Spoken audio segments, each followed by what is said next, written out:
नमस्कार दोस्तों, मेरा नाम है विमल सिंह। बालाजी स्टडी अड्डा में आपका स्वागत है। आज जो है वो 2 नवंबर 2020 जो है वो तारीख है और परीक्षा जो केंद्र हैं, कुछ ऐसे सेंटर हैं, कुछ डिस्ट्रिक्ट हैं जहाँ पर जो है वो सेंटर नहीं बनाए गए हैं। तो उसी के संबंध में सबसे पहले तो मैं आपको एक ज्ञापन दिखाता हूँ जो सौंपा गया है। उसके बाद मैं यहाँ पर पीएनपी सचिव जो है उनसे जो वार्तालाप हुई है उसके बारे में जो है वो बात करूँगा। तो ये ज्ञापन जो है वो सौंपा गया है माननीय योगी आदित्यनाथ जी, मुख्यमंत्री उत्तर प्रदेश शासन। उनको डीएलएड बीटीसी प्रशिक्षण 2018 चतुर्थ सेमेस्टर के जो प्रशिक्षु हैं उनकी परीक्षा जनपद में ही कराई जाए उसके संबंध में। इसके अंदर वही सारी चीज़ें लिखी हैं कि निवेदन के साथ आदर अवगत कराना है कि डीएलएड 2018 चतुर्थ सेमेस्टर की जो परीक्षाएं हैं वो 9 नवंबर, 10 नवंबर और 11 नवंबर को प्रस्तावित हैं। ऐसे में इनकी जो परीक्षा है वो जनपद के विभिन्न इंटर कॉलेजों में होती है, लेकिन वर्तमान समय में उपरोक्त तिथियों में परीक्षाएं वाराणसी के विभिन्न परीक्षा केंद्रों पर शासन द्वारा प्रस्तावित कर दी गई हैं।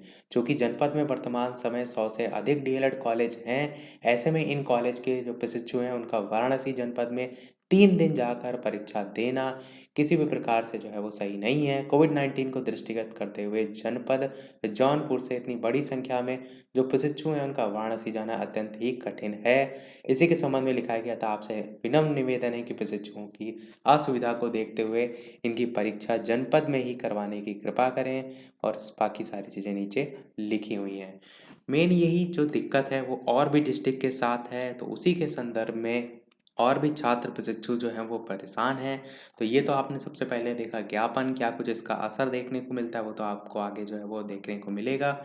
पीएनपी सचिव की वार्तालाप के संदर्भ में बात करें तो एक लोगों ने जो है इसी के संबंध में बात की कि जो उनका सेंटर है, तो उनके द्वारा जब पूछा गया कि ये जो परीक्षा है उसके संदर्भ में, तो पीएनपी सचिव ने कहा कि अभी जो परीक्षा वर्तमान में चल रही है, अभी तो फर्स्ट सेमेस्टर की चल रही है, आगे भी सेकंड सेमेस्टर और थर्ड सेमेस्टर की जो सभी परीक्षाएं होंगी उसमें भी इसी प्रकार से डिस्ट्रिक्ट जो है वो बनेंगे।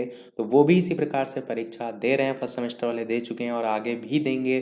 तो वो जिस प्रकार से परीक्षा दे रहे हैं तो आप भी उसी प्रकार से परीक्षा देंगे। तो इस पर जो व्यक्ति हैं जिन्होंने कॉल किया था उन्होंने कहा कि बैक जो छात्र होते हैं उनकी संख्या कम होती है, अगर आप कंपैरिजन करेंगे सेमेस्टर जो छात्र हैं उनकी। तो जो आपके पीएनपी सचिव हैं उन्होंने कहा नहीं, ऐसा नहीं है। थर्ड सेमेस्टर में जितने भी बच्चे परीक्षा देंगे वो और साथ ही साथ फोर्थ सेमेस्टर की जो परीक्षा के सदस्यों की संख्या है वो लगभग बराबर है।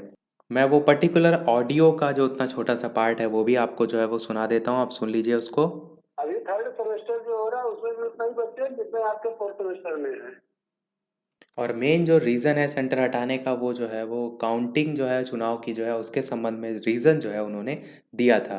तो इसी के संदर्भ में जो है उन्होंने कहा कि कुछ कोई इसमें पॉइंट हो सकता है या बदल सकता है कि नहीं, तो उसके संदर्भ में कहा कि ठीक है, हम 1-2 दिन में जो है वो देखेंगे इसके संदर्भ में और आप बाद में उसमें उसके संबंध में बातचीत जो है इसके संबंध में आप कर सकते हैं।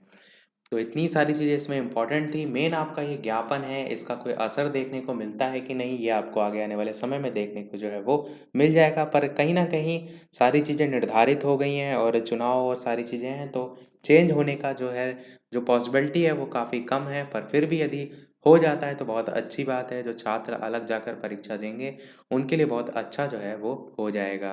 क्योंकि कहीं जाकर रुकना, परीक्षा देना, काफ़ी जो है वो दिक्कतें हो जाती हैं। तो आप भी इस बात को जो है वो समझ सकते हैं। तो यही था हमारे आज के इस अपडेट में। आज के वीडियो में इतना ही।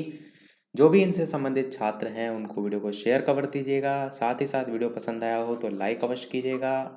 चैनल पर नए हो तो सब्सक्राइब जरूर कीजिएगा। मिलते हैं चलिए फिर अगले वीडियो में एक नए टॉपिक के साथ। तब तक के लिए नमस्कार। Thank you for watching.